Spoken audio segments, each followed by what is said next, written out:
심리학자이자 크리스찬 작가인 돈 베이커라고 하는 분이 몇 년 전에 쓴 책이 있습니다. 그 책에서 이 베이커가 그 서론에서 이렇게 그 책을 소개하고 있습니다. 제가 좀 읽어드리겠습니다.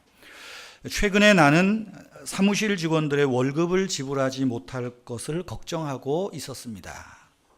내 아내 캐롤은 오른쪽 팔꿈치에 혹이 만져져서 MRI 사진을 찍었는데 그 결과가 어떻게 나올지 걱정하고 있습니다. 또한 아내는 호르몬 불균형으로 고생하고 있는데 아직까지 효율적인 치료책을 찾지 못해서 걱정하고 있었습니다. 뿐만 아니라 나는 집안 정리나 청소할 시간이 없어서 언제 시간을 내서 산만한 집안 정리를 할 것인가 괜한 걱정과 염려를 하고 있었습니다. 최근에 대통령의 국정 운영이 너무 마음에 들지 않아서 걱정하기도 했습니다. 물론 나는 이 모든 일에 너희는 아무것도 염려하지 말라 그 말씀을 잘 알고 있습니다.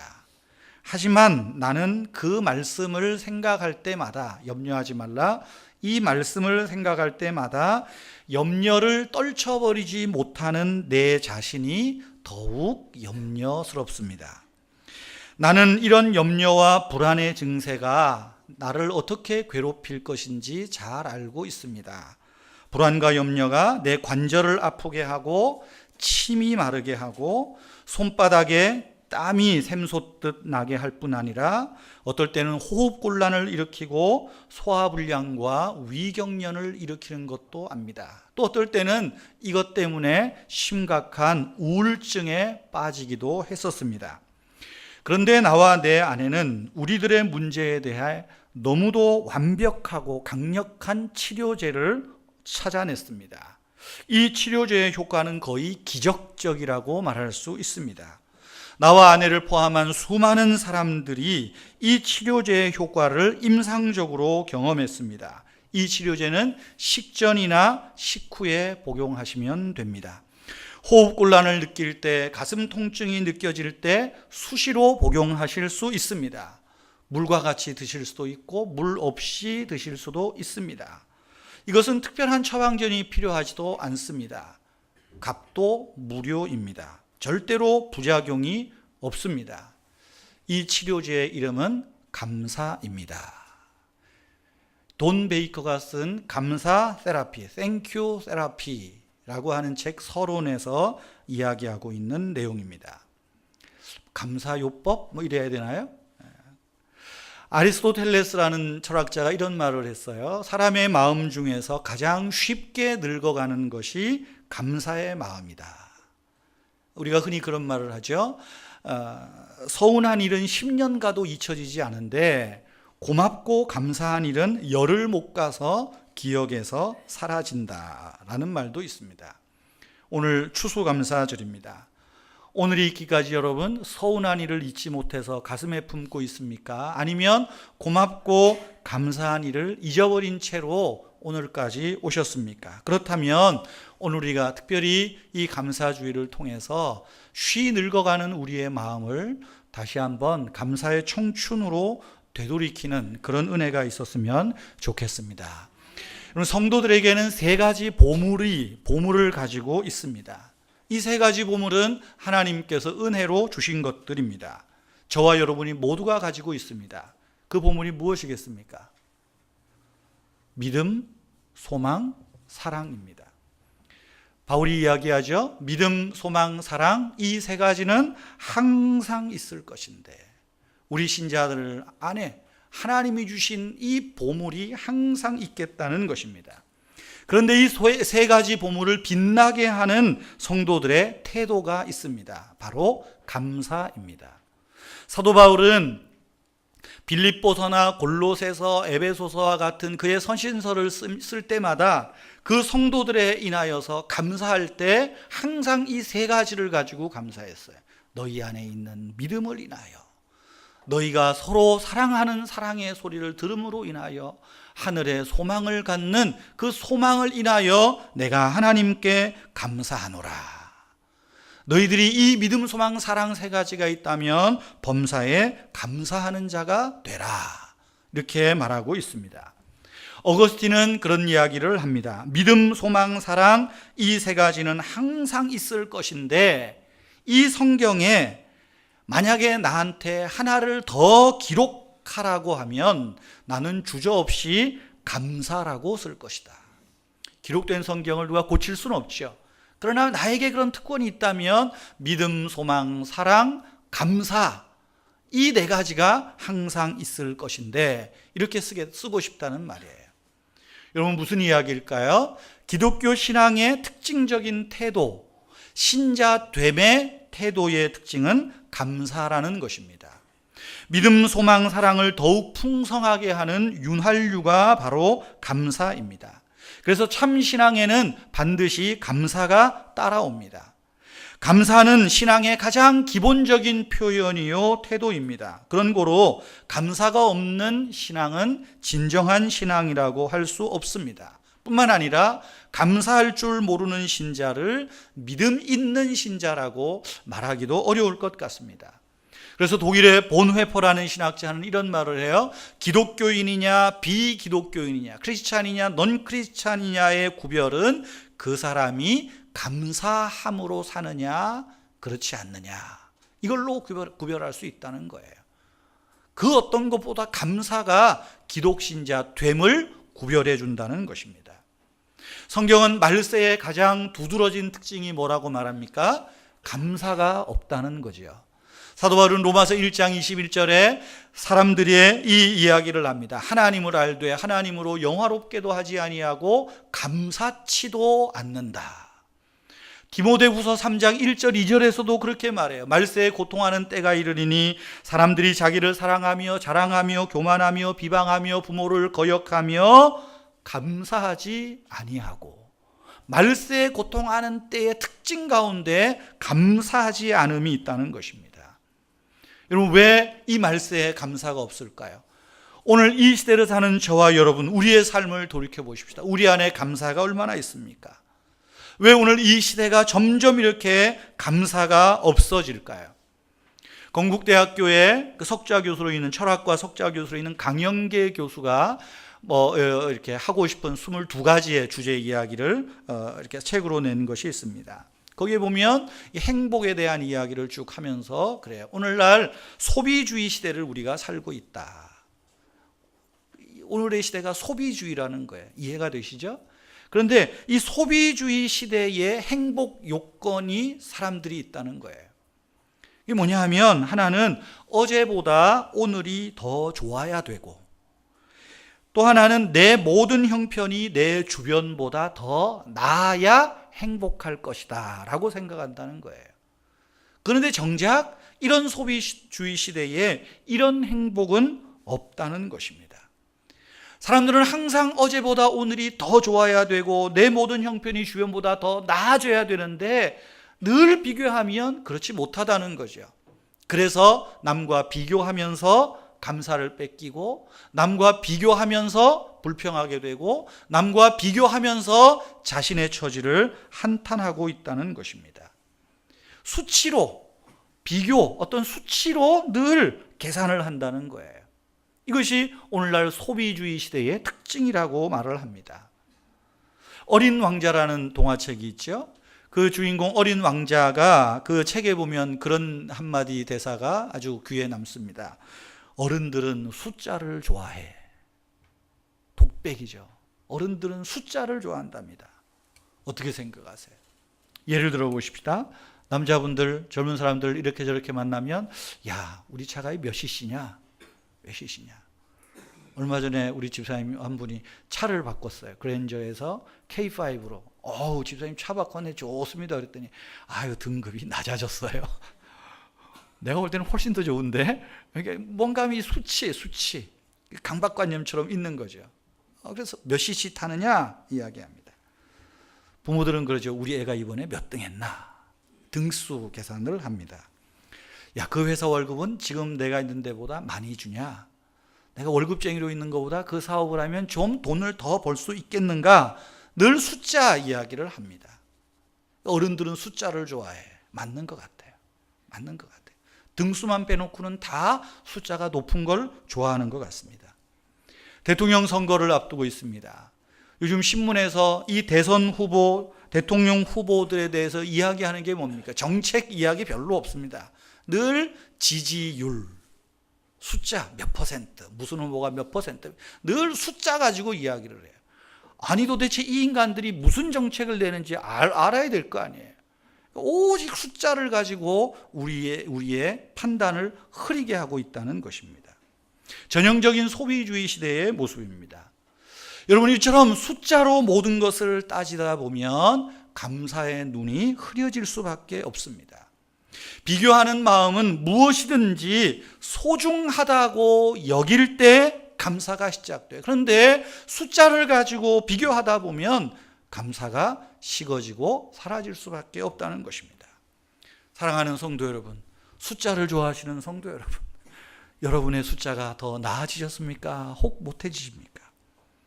이제 2012년도도 한 달가량 남았지만 한 해 동안 여러분 정말 열심히 사셨습니다. 수고하셨습니다. 여러분들의 수고에 치하를 드립니다. 그런데 그놈의 숫자 때문에 주변과 끊임없는 비교로 인해서 의욕을 상실하고 있지는 않습니까? 혹시 여러분 그 숫자 때문에 작년의 실적, 올해 실적, 작년의 수입, 올해 수입, 이것 때문에 정말 의욕 상실해 있지는 않습니까? 그렇다면 오늘 특별히 본문의 말씀이 여러분에게 용기가 되었으면 좋겠습니다. 오늘 3장 14절 말씀 보세요. 시온에 따라 노래할지어다, 이스라엘아 기쁘게 부를지어다. 이 시온의 딸 이스라엘은 오늘날로 말하면 교회입니다. 성도들입니다. 여러분, 그런데 16절에 한번 보세요. 이 시온과 이스라엘에 그렇게 말하죠. 그날에 여러분의 이름을 넣어서 한번 불러보세요. 그날에 시온아 내 손을 늘어뜨리지 말라. 오늘 이 시대에 숫자로 비교할 때 나아지는 것 없는 이 현실 속에서 여러분 내 손을 늘어뜨리지 말래요. 무슨 이야기입니까? 기죽지 말라는 것입니다. 용기 내라는 것입니다. 기죽지 말라는 거예요. 여러분, 숫자로 인해서 기죽어 있을 필요가 없습니다. 하나님께서 말씀하세요. 시온아, 여러분들아, 기죽지 말라, 손을 늘어뜨리지 말라 이야기하고 있습니다. 파이팅 하십시오. 오늘 감사주일 설교 제목을 파이팅 하십시오 그랬어요. 좀 생뚱맞죠? 파이팅 하세요. 파이팅 하세요. 기죽을 필요 없습니다. 숫자의 마음을 빼앗기지 마시고 하나님께서 이 시간 여러분들에게 파이팅 하라고 손을 늘어뜨리지 말라고 하시는 이 음성이 여러분의 심령에 박히기를 바랍니다. 여러분, 스바냐서는 전반적으로 어두운 성경이에요. 우리 아까 찬양대에서 첫 번째, 오늘 두 개를 내는 것 같은데 첫 번째 찬양이 하박국이에요. 하박국 3장에 있는. 하박국은 어디에 나오냐면 스바냐 앞장에 나옵니다. 난 여호와로 인하여 즐거워하겠다. 아무것도 없는데 즐거워하겠다고 고백하는 거예요. 하박국과 스바냐는 동시대 사람이에요. 왜 스바냐가 어두운 시대냐? 하박국도 마찬가지고 유다 나라를 향하여 너의 죄악으로 인해서 너는 멸망하겠다는 말이에요. 하나님이 너를 심판하고 이방 나라에 너희는 포로로 잡혀갈 것을 예언하는 것입니다. 이 얼마나 끔찍스러운 일입니까? 선지자가 좋은 이야기만 하고 할렐루야만 이야기하고 복받으라고 이야기해도 시원찮을 판에 망할 거라고, 내 자손들은 포로를 잡혀갈 거고 여기 남아있는 족속들은 별 시덥지 않은 사람만 남아있을 거라고, 똑똑한 놈들 다 잡혀갈 거라고, 여러분 그런 이야기가 얼마나 괴로운 이야기였어요. 스바냐서는 그런 이야기예요. 1장, 2장, 3장이지만 2장까지의 말씀이 그 얘기입니다. 그러다가 스바냐 3장 9절 말씀부터 이제 좀 상황이 전개돼요. 너희들이 멸망당하고 너희들이 포로로 잡혀가지만 내가 너희를 결코 잊지 않으마. 내가 너희를 회복시키겠다. 희망의 메시지로 끝나는 거예요. 이스라엘에 남아있는 백성들을 향해서 또 포로로 잡혀가서 신실하게 믿음을 지키는 자들을 향하여서 희망의 메시지를 하나님이 스바냐를 통해서 주시는 메시지입니다. 여러분, 스바냐나 하박국의 전체적인 이 분위기를 요즘 시대적인 언어로 이 말씀을 적용하면 어떻게 말할 수 있습니까? 이 시대가 혼탁하다는 거예요. 질서도 없고 위도 몰라보고 위아래도 없고 정의도 공의도 사회 질서도 어렵습니다. 더욱이 물질 만능주의 시대에 경제 여건은 세계적으로도 전혀 지금 나아질 기미가 보이지 않고 있지 않습니까? 2010년에 더 어려워진다 그러죠. 전세 세입자들은 전세금 올려주기가 벅찰 정도입니다. 그것뿐입니까? 집을 좀 사면 괜찮겠다 해서 집을 샀는데 집값이 폭락해요. 이자 감당하기가 어렵죠. 그래서 집 있는 가난뱅이, 하우스 푸어라는 말이 등장했습니다. 사업하는 분들은 직원들 월급을 제대로 맞춰서 지급하기 어려워요. 사무실 유지하기조차도 어려운 지형입니다. 거기에 몸에는 병까지 얻었습니다. 뿐만 아니죠. 자녀들 학교 졸업하면 좀 뭔가 형편이 나아질까 했는데 이놈들은 어떻게 된 일인지 취직이 되지를 않아요. 몇 년째 취업 공부한다고 마음 쓰는 아이들 보면 부모들 마음이 짠하기 그지없습니다. 점점 더 살기 어려워진다는 거예요. 지금 하나님께서 스바냐를 통해서 주시는 이 메시지가 지금 제가 말씀드린 최봉환을 통해서 주는 메시지예요. 너희들이 의지하는 것 다 끊어버릴 때까지 내가 더 어렵게 만들겠다는 거예요. 너희들이 의지하고 소망을 두는 것 끊어버릴 때까지 내가 너희들로 하여금 이 세상에 소망 없음을 알게 하겠다. 이 심판의 메시지를 지금 하나님께서 주고 있는 말이죠. 설상가상이라는 말 그대로입니다. 우리가 어려운 문제를 당하면 하나님 좀 이런 문제 좀 해결해 주십시오. 그렇게 기도하는데 문제가 해결될 기미는 보이지 않고 눈덩이처럼 문제만 점점 더 커져갑니다. 이런 때 하나님께 열심히 매달리고 기도하면 뭔가 될 것 같은데 하나님은 자꾸만 어디론가 숨는 것 같아요. 나한테만 자꾸만 하나님이 숨어 계시는 것 같아요. 여러분, 스바냐라는 이름이 숨어 계신다는 뜻이에요. 숨어 계시는 여호와. 그 스바냐가 생각할 때는 하나님은 숨어 계시는 거예요. 얼마나 절망스러우면 그렇겠습니까? 여러분, 이런 절망스러운 시대에 하나님이 내게서 등을 돌리시는 것 같은 이런 시대에 손을 늘어뜨리지 않을 수 없고 절망할 수밖에 없습니다. 기죽지 않고 살 방법이 없어요. 그러나 하나님께서는 유다의 남은 백성들에게 희망의 메시지를 주셨듯이 이 아침에 저와 여러분에게 동일하게 희망의 메시지를 주십니다. 무엇입니까? 파이팅 하라는 거예요. 포기하지 말라는 거예요. 기죽지 말라는 것입니다. 손 늘어뜨리고 어깨 늘어뜨려서 쭉 늘어진 채로 살지 말라는 거예요.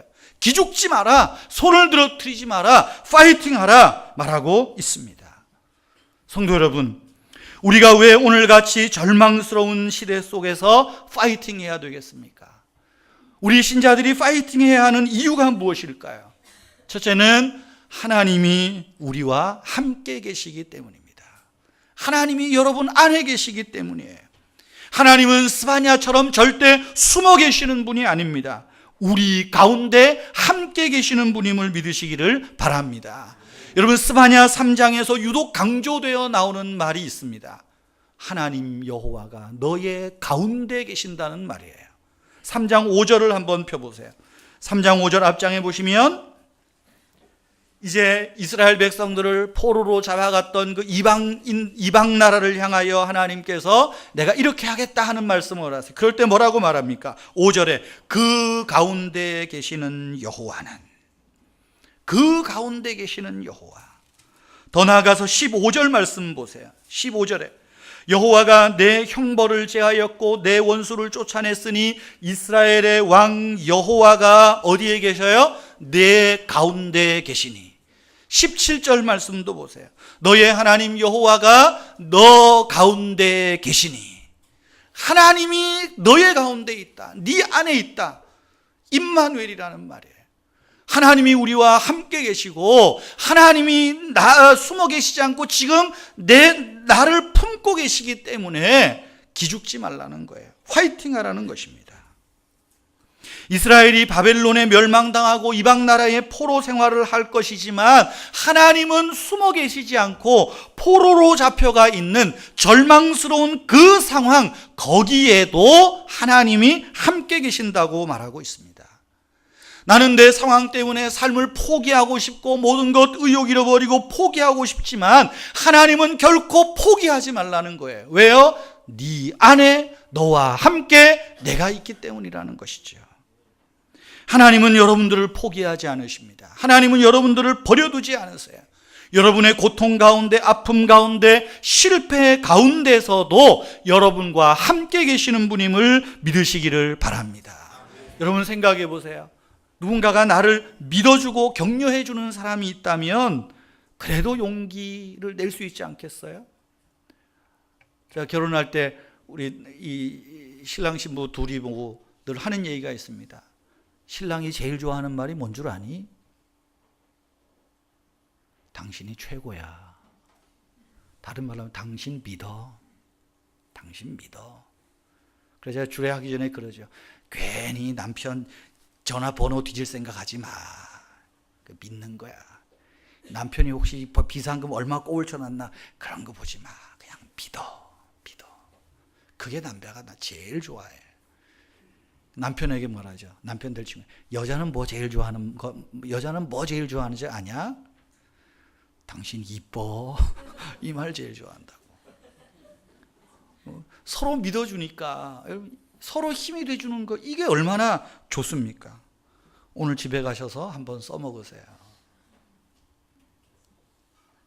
다 손가락질해도 내 남편이 나를 믿어주고, 내 아내가 나를 믿어주고, 내 자식들이, 내 엄마 아빠가 나를 믿어주면 그래도, 그죠? 그래도 발버둥 치지 않겠어요? 에이구, 저 인간 하는 거 보니까 이 사람 죽이는 겁니다. 그런데 우리는 때로 죄인이다 보니까 그러잖아요. 에이구, 당신 하는 일이 그렇지.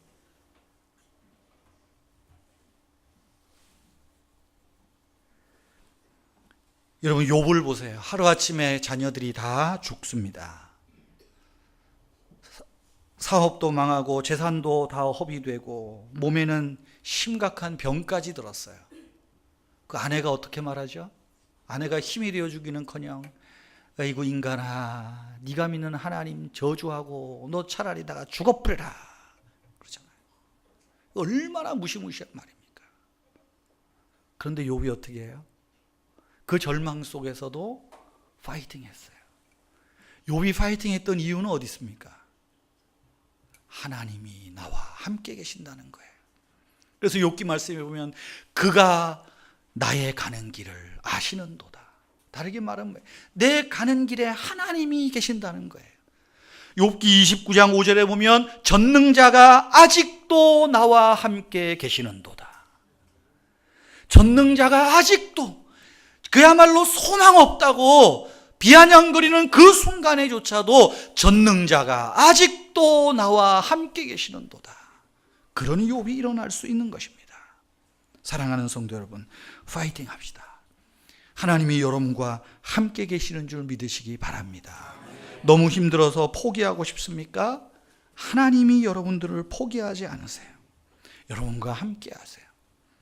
오히려 원망과 한숨 대신에 그럼에도 불구하고 나와 함께 계시는 하나님께 감사하십시다. 여러분, 감사가 결정적인 순간에 기적을 일으키는 줄 믿으십시오. 여러분, 모든 사람이 노 할 때에 감사하면 그 노가 온이 됩니다. 새로운 출발점이 되는 거예요. 고생하고 수고하지만 감사할 때 그 수고가 내가 모든 일에 고수가 되는 거예요. 내 힘들다 하지만 그래도 감사하면 다 힘드네. 오히려 격려가 되는 것입니다. 왜 우리가 파이팅 해야 되겠습니까? 두 번째는 하나님이 구원을 베풀어 주실 것이기 때문이에요. 하나님이 구원을 베푸시기 때문입니다. 17절 다시 한번 보십시다. 너의 하나님 여호와가 너의 가운데 계시니 그는 구원을 베푸실 전능자라 고백하고 있죠. 막 김치찌개 냄새가 되게 세네. 배는 고프고 높으니까 냄새가 셉니다. 저 밖에 이 뭐라 그래, 환풍기 좀 안 틀어놨나? 먹고 할까요?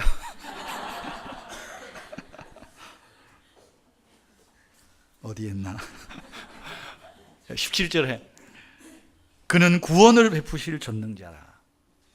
여러분, 하나님은 우리와 함께 하실 뿐만 아니라 어떤 상황에서도 우리를 건져주시는 줄 믿으십시오. 우리의 영혼을 구원하실 뿐만 아니라 힘들고 어려운 상황에서도, 문제 속에서도, 한숨 속에서도, 염려 속에서도 우리에게 구원을 베푸실 자라 고백하고 노래하고 있는 것입니다. 구원을 베푸시는 능력이, 문제 해결의 능력이 내게 있는 것 같지만 하나님으로부터 온다는 말이에요. 우리를 구원하시는 분을 보세요. 그분이 우리를 향하여서 기뻐하신다는 거 말하고 있습니다. 우리를 사랑하시되 잠잠히 사랑하신다고 말해요. 내가 무엇이 간데 하나님이 나를 이처럼 사랑하시고 이처럼 기뻐하시겠습니까? 그런데 생각해 보세요. 하나님이 우리를 사랑하시고 기뻐하지 않을 수가 없어요. 우리를 그 독생자의 핏값으로 사셨잖아요. 우리를 그 핏값으로 사셨는데 하나님이 우리를 건지지 않으면 어떻게 하시겠어요? 그러니 말하는 거예요. 내가 절망 속에서 포로로 있다고 낙심하지 말라는 거예요. 내가 구원을 베풀리라. 내가 너의 상황을 역전시키겠다 말씀하고 있는 것입니다. 세 번째로 우리에게 승리를 주시는 약속이 있기 때문에 우리는 파이팅 해야 됩니다. 18절에서 20절까지 말씀해 보면 미래형이에요. 미래형이에요. 영어로 보면 I will 이렇게 다 동사에 표현이 되어 있습니다. 내가 너를 이렇게 해주겠다. 이렇게 하겠다. 7번이나 반복되고 있습니다. 비록 유다가 범죄하여서 멸망했고 포로가 될 것이지만 궁극적으로는 하나님께서 그 택한 백성, 남겨둔 백성의 장래를 축복하고 승리의 소망을 지금 약속하고 있는 거예요. 18절부터 보세요. 내가 절기로 말미암아 근심하는 자들을 모으리니, 모을 것이다 그 말이에요.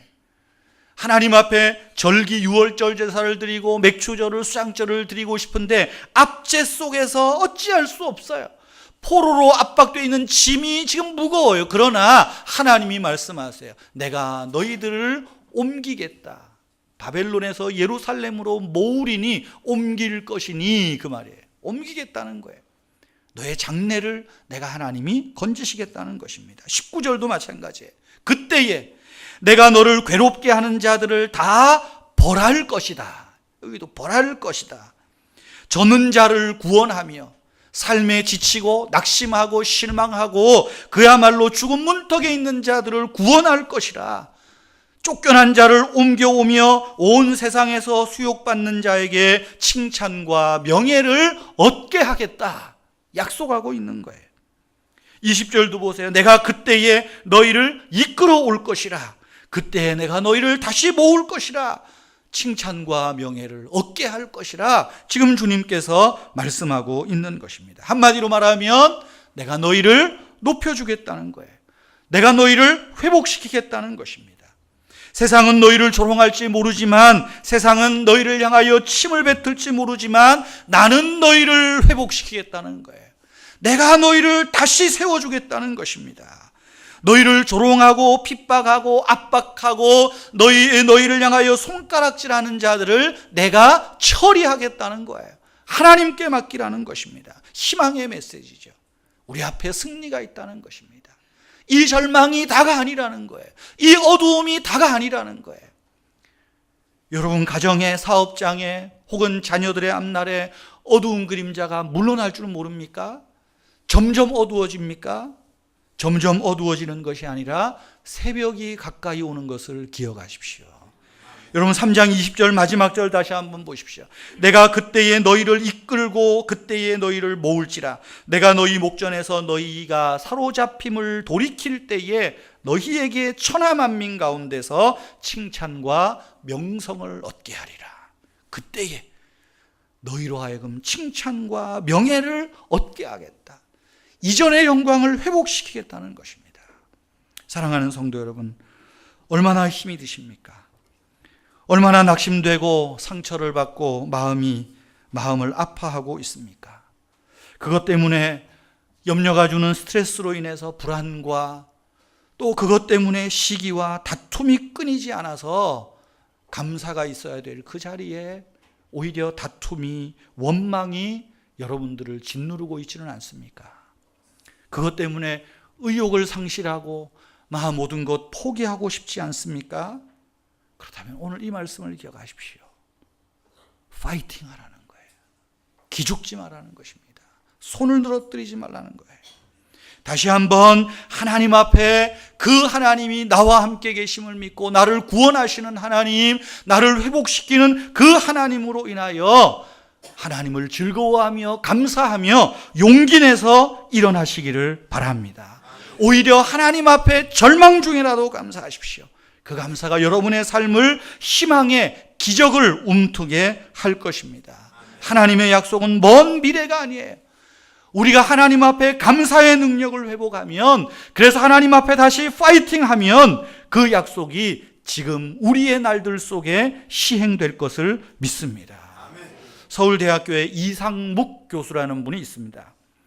이분은 목 아래로 전신이 다 마비된 분이세요. 처음부터 그랬던 분은 아닙니다.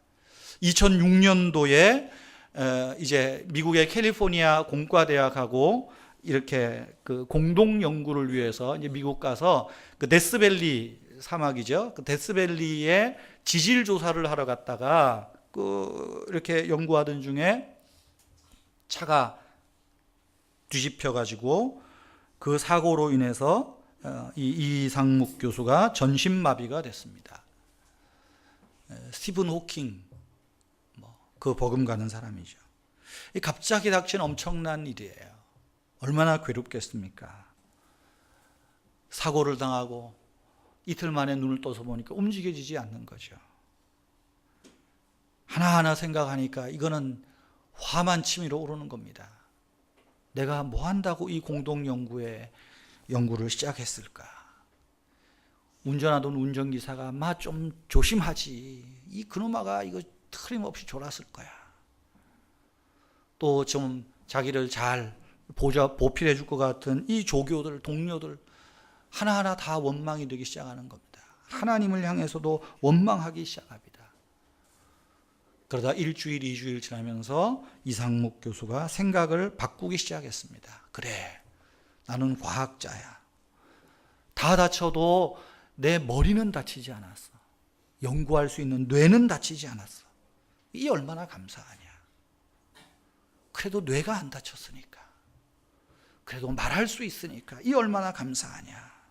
그래, 비록 내가 사고를 당해서 지금 전신마비가 됐지만 이 뇌를 더 한번 써보자. 오히려 이것을 다치지 않게 하신 하나님께 감사하면서 스스로 파이팅했다 그래요. 그래, 해보자. 그래, 해보자. 절망스러운 상황에서도 그가 좋아하는 연구를 할 수 있다는 것에 안도했고 감사했고 그 자리에서 기죽지 않고 파이팅했다는 거예요. 이 교수는 죽고 싶다 생각이 들어올 때마다 죽을 각오로 내가 재활해서 한번 연구실로 돌아가겠다. 놀라지 마십시오. 6개월 만에 연구실로 돌아왔답니다. 물론 휠체어를 타고 돌아왔지만 6개월 만에 재활해서 교단에 복귀하여 학생들을 가르치게 됐다는 거예요. 잃어버린 것, 절망스러운 상황 속에서 기죽어 있는 것이 아니라 오히려 거기에서 잃어버리지 않은 것 감사하면서 파이팅 했다는 거죠. 그러니까 잃어버린 것까지 회복할 수 있었다는 것입니다.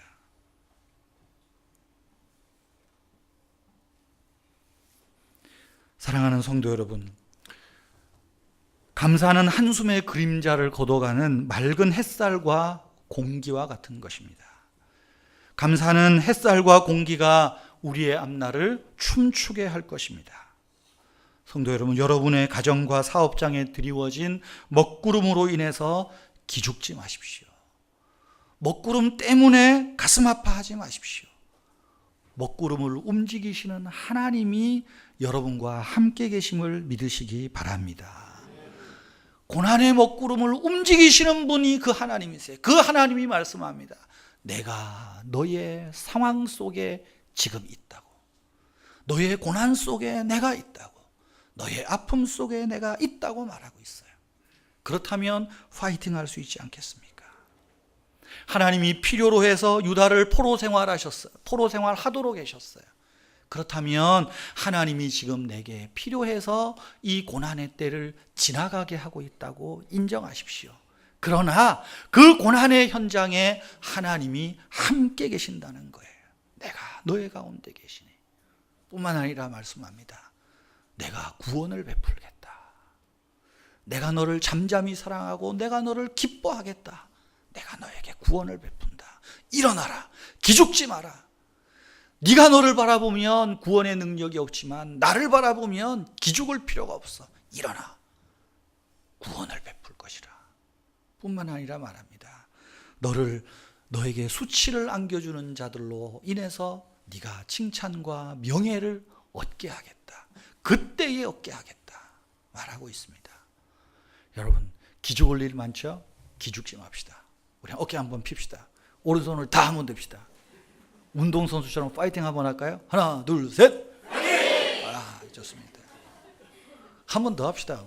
시작. 파이팅. 파이팅 하십시오. 기죽지 말라는 거예요. 어제 만 19살 미만의 우리나라 축구 국가대표, 청소년 국가대표가 우승을 했습니다. 공중파에서는 아무리 안 나와가지고 어쩌다 보니까 어디서 하더라고요. 봤더니 1대 0으로 지고 있다가 후반전 90분 끝나고 뭐라 그래요? 인저리 타임 그 주어진 2분 92분에 골을 넣었어요. 이야, 대단하잖아요. 그 정도 되면 운동해본 사람은 알지만 이거 아닌가 보다. 근데 포기하지 않았어요. 그러니까 시간 다 끝났는데 골을 넣은 거예요. 그리고 연장전 들어갔습니다. 제가 연장전 끝나기 5분 봤어요. 5분. 근데 막 쥐가 나가지고 쩔뚝쩔뚝거리면서 해요. 무승부로 끝났어요. 승부차기를 합니다. 2002 월드컵은 우리나라에서 했지. 이건 지금 중동에서 이라크하고 하잖아요. 4대 1로 이겼어요. 모르잖아요. 그러잖아. 이 기쁜 소식을 그래 공중파는 뭐하고 세금으로 하면서 KBS 틀어주지도 않고 말이야. 쓸데없는 토론이나 하고 앉았고. 그렇잖아요. 근데 저는 1대1이 어떻게 됐는지 모르잖아요. 오늘 새벽에 봤어요. 오늘 새벽에 인터넷으로. 교회 6시 반에 나와가지고 보니까 92분에 그것도 막 극적으로 했는 거예요. 인터넷으로 찾아보시기를 바랍니다. 파이팅해요. 포기하지 않으면 하나님께서 우리에게 승리를 주실 줄 믿습니다. 이 추수감사주일에 여러분 다시 한번 하나님 앞에 감사로 용기를 얻고 하나님 앞에 파이팅하고 승리하는 우리 모두가 되기를 바랍니다.